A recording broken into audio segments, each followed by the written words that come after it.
Atlantic মহাসাগর, এই নামটা শুনলেই আমাদের চোখের সামনে ভেসে ওঠে টাইটানিকের সেই মর্মান্তিক রাত। কানে বাজতে থাকে কনকনে ঠান্ডা জলে ডুবে যাওয়া প্রায় ১৫০০ মানুষের শেষ আর্তনাদ। কিন্তু আটলান্টিক মানে কি শুধুই টাইটানিক? না, এই মহাসাগরের বুক দিয়েই একসময় লক্ষ লক্ষ কালো চামড়ার মানুষকে দাস বানিয়ে গলায় বেড়ি পরিয়ে জোর করে নিয়ে যাওয়া হয়েছিল আমেরিকায়। এই মহাসাগরেই তলিয়ে গেছে কত রাজার ধনসম্পত্তি, কত সোনা ভর্তি জাহাজ, কত হারিয়ে যাওয়া সাম্রাজ্যের কাহিনী। এটা এমন একটা মহাসাগর যেটা না থাকলে আজ হয়তো আমেরিকার অস্তিত্বই থাকতো না। বদলে যেত ইউরোপের ইতিহাস, এমনকি আজকের আধুনিক পৃথিবীটাও সম্পূর্ণ অন্যরকমভাবে গড়ে উঠত। শত শত বছর ধরে পৃথিবীর সবচেয়ে বড় সাম্রাজ্য, সবচেয়ে ভয়ঙ্কর নৌবাহিনী, সবচেয়ে গুরুত্বপূর্ণ বাণিজ্য পথ, সব কিছুই কোনো না কোনোভাবে এই আটলান্টিককে কেন্দ্র করেই গড়ে উঠেছিল। কিন্তু প্রশ্ন হলো, এই মহাসাগর কিভাবে সৃষ্টি হয়েছিল? এটা আসলে কতটা বড়? আর কেন আজও পৃথিবীর সবচেয়ে শক্তিশালী দেশগুলো এই মহাসাগরকে নিজের কন্ট্রোলে রাখতে চায়? তো আমি রয়েছি মিঠুন আপনার সাথে, আর আপনি দেখছেন রোমাঞ্চপিডিয়া। আজকের এই ভিডিওতে আমরা কথা বলবো আটলান্টিক মহাসাগরের রহস্য নিয়ে, যেগুলো হয়তো আপনি আগে কখনো শোনেননি। তাই ভিডিওটা ভীষণই ইন্টারেস্টিং হতে চলেছে, তাই অবশ্যই শেষ পর্যন্ত দেখুন। আর বলে দেই, আপনি আমাদের স্পটিফাই চ্যানেলে জয়েন হতে পারেন। এই ভিডিওগুলো আপনি স্পটিফাইতে নিয়মিত দেখতে পারেন, লিংক ডেসক্রিপশন বক্সে দেওয়া আছে।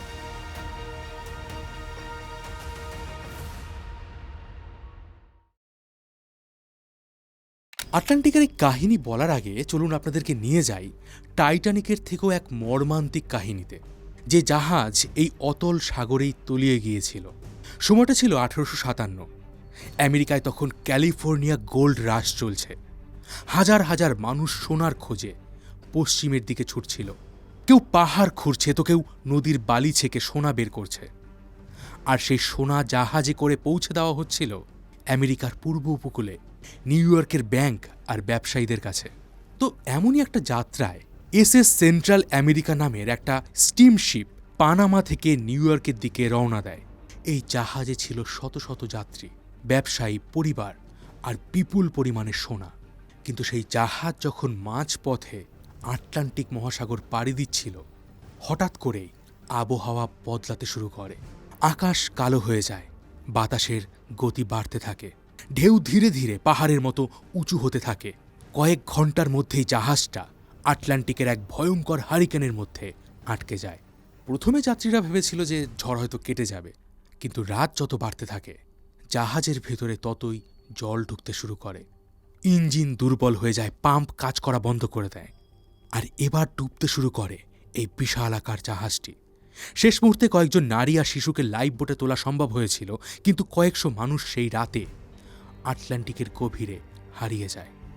আর সেই সঙ্গে সমুদ্রে তলিয়ে যায় আমেরিকার এক বিশাল সোনার ভাণ্ডার। পরবর্তীকালে জানা যায়, যেহেতু এই সোনা নিউ ইয়র্কে পৌঁছাতে পারেনি, এর ফলে আমেরিকার ইকোনমিতে একটা বড়সড় প্রভাব পড়েছিল। ব্যাংকগুলোর উপর চাপ বাড়ছিল, বাজারে প্যানিক ছড়িয়েছিল। ইভেন ওই বছরেই আমেরিকা একটা ভয়ঙ্কর ফিনান্সিয়াল ক্রাইসিসের মধ্যে পড়েছিল। কিন্তু প্রশ্ন হচ্ছে, আজকের দিনের আধুনিক ডিপ সি টেকনোলজি ব্যবহার করে সেই সোনা উদ্ধার করা কি হয়েছিল? কি হয়েছিল সেই সোনার সাথে? সেই বিষয়ে আমি ভিডিওতে একেবারে শেষে আলোচনা করব। তো এবার জেনে নেই যে এই বিশাল আটলান্টিক মহাসাগর ঠিক কিভাবে সৃষ্টি হয়েছিল। আজ থেকে ২০ কোটি বছর আগের কথা। তখন পৃথিবীর মানচিত্র আজকের মতো ছিল না। তখন উত্তর আমেরিকা, দক্ষিণ আমেরিকা, ইউরোপ, আফ্রিকা, এশিয়া, এই সমস্ত মহাদেশগুলো একসাথে জোড়া লেগেছিল। আর এই একত্রিত ভূখণ্ডকে বলা হতো প্যানজিয়া। আর স্বাভাবিকভাবেই তখন কিন্তু আটলান্টিক মহাসাগরের কোনো অস্তিত্ব ছিল না। কিন্তু আপনারা নিশ্চয়ই জানবেন যে আমাদের পৃথিবীর এই যে ভূভাগ রয়েছে, এটা কিছু তরল ম্যাগমার উপরে রয়েছে, এবং সময়ে সময়ে এই ম্যাগমার উপরে আমাদের ভূখণ্ড নড়াচড়া করতে থাকে। আর সেই ম্যাগমার চলনের কারণেই প্যানজিয়ার মাঝখানে ধীরে ধীরে বিশাল আকারের ফাটল তৈরি হয়। প্রথমের দিকে এই ফাটলগুলো কিন্তু ছোট ছিল, কিন্তু যখন কয়েক লক্ষ বা কোটি বছর পার হতে থাকে, এই ফাটলগুলো আরও বড় হতে থাকে। উত্তর আমেরিকা এবং দক্ষিণ আমেরিকা পশ্চিম দিকে সরে যেতে শুরু করে, আর ইউরোপ, আফ্রিকা পূর্ব দিকে সরে আসে। এই মহাদেশগুলো যত দূরে সরে যেতে থাকে, তাদের মাঝখানে তত বড় ফাঁকা জায়গা তৈরি হয়, আর সেই ফাঁকা জায়গায় ভরাট হয় সমুদ্রের জল। আর এইভাবেই জন্ম হয়েছিল আজকের আটলান্টিক মহাসাগর। তবে জানলে আশ্চর্য হবেন, আজকের যে আটলান্টিক মহাসাগরকে আমরা দেখতে পাচ্ছি, এটা কিন্তু আজও একটু একটু করে বড় হচ্ছে। হ্যাঁ, ঠিকই শুনছেন। তবে এই বিষয়ে একটু পরে ডিসকাস করছি। এখন নিশ্চয়ই আপনার মনে প্রশ্ন আসছে যে এই আটলান্টিক মহাসাগর আসলে কতটা বড়।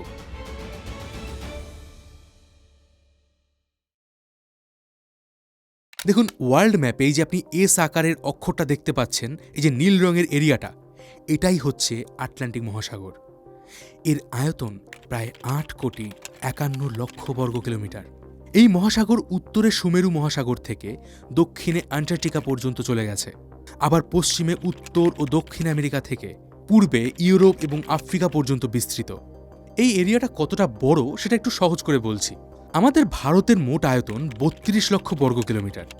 সেই হিসাবে ভারতের মতো প্রায় 33টা দেশকে যদি একসাথে জুড়ে দেওয়া হয়, তাহলে সেটার আয়তন হবে আটলান্টিক মহাসাগরের মতো। ভাবুন একবার, টাইটানিকের নির্মাতারা কতটা অহংকার নিয়ে বলেছিল যে এই জাহাজ কোনো মহাসাগরে ডুববে না, কিন্তু এদিকে এই মহাসাগরে একটা নয় বরং দুটো মহাদেশ তলিয়ে যেতে পারে। ঠিক এতটা গভীর এই মহাসাগর। তো যাই হোক, আমাদের পৃথিবীর মোট 20% এলাকা জুড়ে এই মহাসাগর অবস্থান করছে, আর পৃথিবীতে সমুদ্র এবং সমস্ত জায়গা মিলিয়ে যা পরিমাণ জল রয়েছে, তার প্রায় 23% আটলান্টিক মহাসাগরে রয়েছে। এর গড় গভীরতা প্রায় 3,646 মিটার। আর এই মহাসাগরের সবথেকে গভীরতম অংশ হচ্ছে পোর্তো খাদের মিলওয়াকি দ্বীপের গভীরতা। মিলওয়াকি দ্বীপ, যার গভীরতা প্রায় 8,377 মিটার। এবার আটলান্টিক নিয়ে আরও বেশ কিছু বলার আগে কিছু ফ্যাসিনেটিং তথ্য আপনাদেরকে বলে দেই। যেমন ধরুন, এই আটলান্টিকের বুকে এমন একটা সমুদ্র আছে যার কোনো তীর নেই, এবং এই সমুদ্রটা একটা মহাসাগরের মধ্যে। শুনতে একটু অবাক লাগছে, আমি বুঝতে পারছি, কিন্তু বিষয়টা হচ্ছে এই সমুদ্রের চারিদিকে বিভিন্ন ধরনের স্রোত রয়েছে, এবং সেই স্রোতগুলো এই সমুদ্রের চারিদিকে একটা অদৃশ্য দেওয়াল তৈরি করেছে। আর এই সমুদ্রের নাম সার্গাসো সি। বিজ্ঞানীরা দেখেছেন ইউরোপের নদীতে যে বড় বড় ইল মাছগুলো বসবাস করে, তারা তাদের জীবনের একেবারে শেষ পর্যায়ে এসে কয়েক হাজার কিলোমিটার পথ পাড়ি দিয়ে এই সার্গাসো সিতে ফিরে যায়। কিন্তু এর কি কারণ বা এই ইল মাছ কিভাবে মেটিং করে, এর কোনো ব্যাখ্যা বিজ্ঞানীরা আজও দিতে পারেননি। এবার আপনারা নায়াগ্রা ফলসের কথা নিশ্চয়ই শুনেছেন, যেটা পৃথিবীর সবথেকে বড় জলপ্রপাত। কিন্তু জানলে আশ্চর্য হবেন, পৃথিবীর সবথেকে বড় জলপ্রপাত আসলে আটলান্টিক সাগরের গভীরে রয়েছে, যেটা আটলান্টিকের জলের নিচে লুকিয়ে আছে, গ্রিনল্যান্ড আর আইসল্যান্ডের মাঝখানে। আসলে এই জায়গার উত্তরে থাকা নর্ডিক সি থেকে খুব ঠান্ডা জল দক্ষিণের দিকে আসে।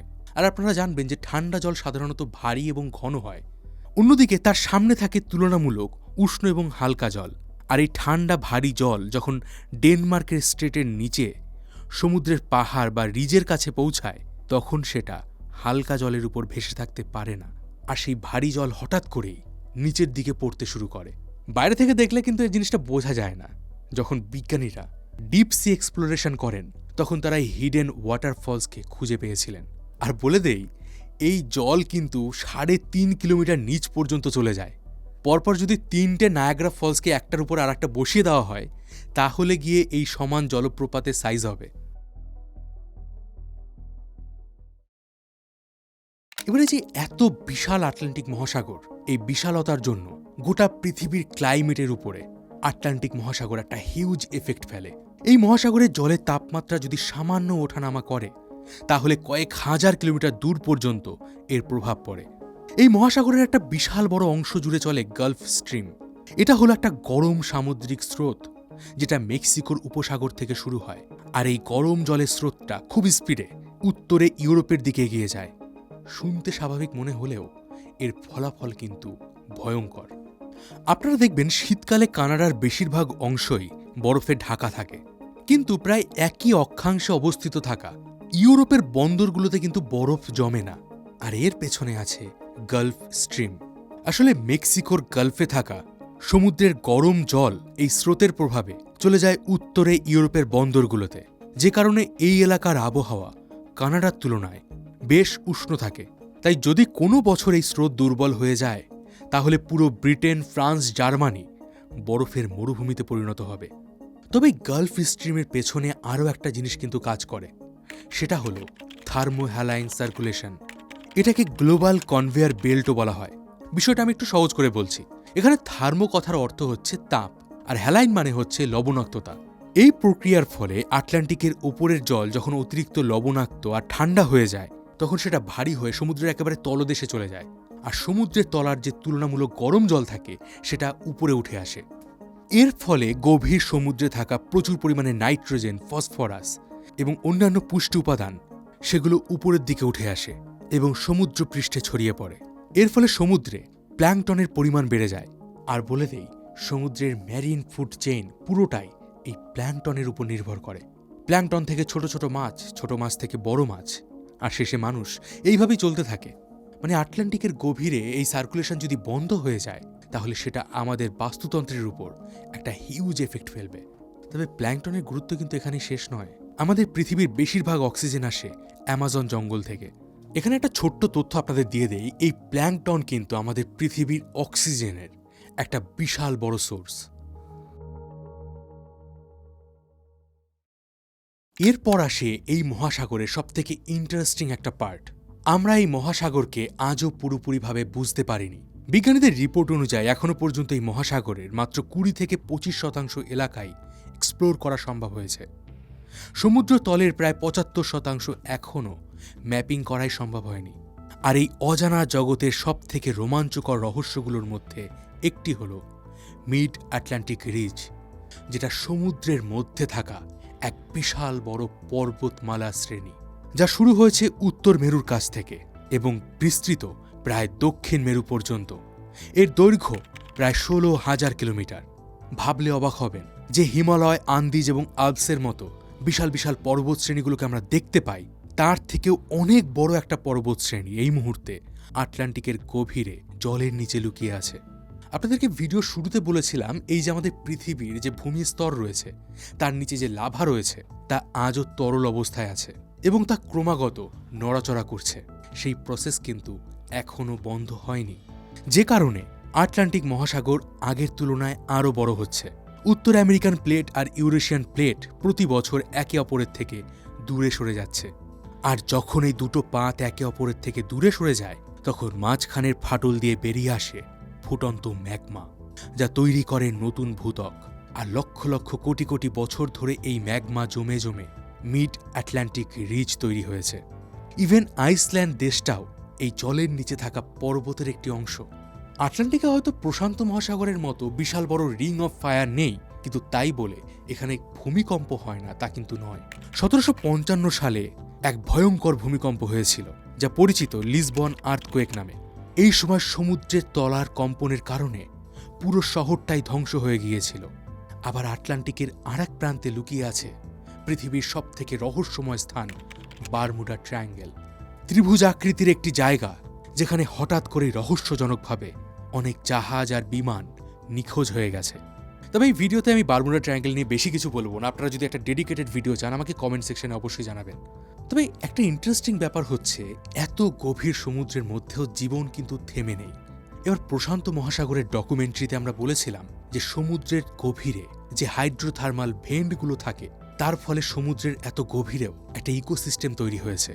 আটলান্টিকের ক্ষেত্রেও কিন্তু এর অন্যথা হয় না। এই হাইড্রোথার্মাল ভেন্টগুলো থেকে বেরিয়ে আসে পৃথিবীর গভীরে থাকা 300 থেকে 400 ডিগ্রি সেলসিয়াসে ফুটন্ত ম্যাগমা, যার ফলে এই প্রতিকূল পরিবেশের মধ্যেও যেখানে সূর্যের আলো পৌঁছায় না সেখানে কাকড়া, বিশাল আকারের টিউব ওর্ম এবং স্কুইডের মতো প্রাণীরা বসবাস করে।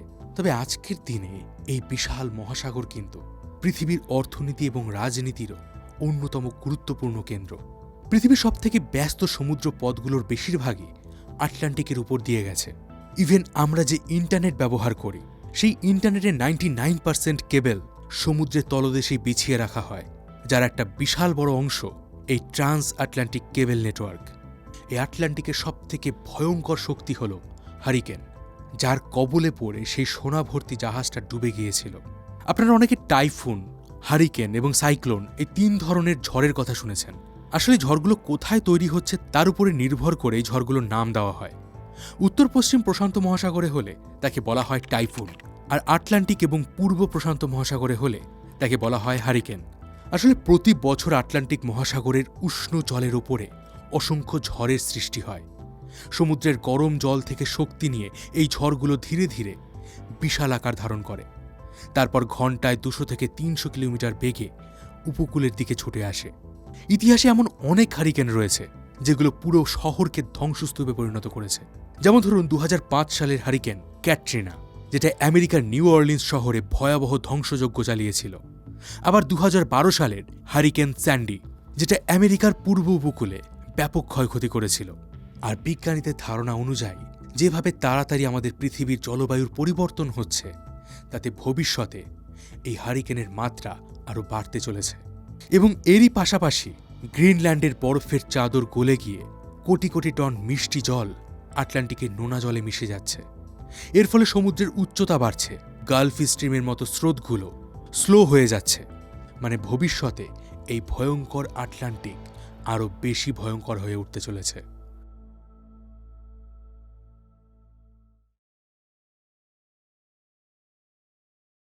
এবার আপনি নিশ্চয়ই ভাবছেন যে আরে ভাই, সোনা ভর্তি জাহাজটার কি হলো? তো চলুন এবার সেই কাহিনী বলি। আসলে ওই জাহাজটা ডুবে যাওয়ার পরে প্রায় 130 বছর পর্যন্ত কেউ জানতই না যে এসএস সেন্ট্রাল আমেরিকা ঠিক কোথায় ডুবে আছে। এত বিশাল আটলান্টিকের মধ্যে এত ছোট্ট একটা জাহাজকে খুঁজে বের করা অনেকটা ওই ঘাসের মধ্যে সূচ খোঁজার মতো। তবে এই অসম্ভব কাজটাই করতে নেমেছিলেন ট্রেজার হান্টার টমি থমসন আর তার টিম। তারা বিভিন্ন ওয়েদার রিপোর্ট, সার্ভাইভারদের স্টেটমেন্ট আর জাহাজের লাস্ট নোন পজিশনকে ম্যাপ করে সমুদ্রে একটা সম্ভাব্য সার্চ জোন তৈরি করেন।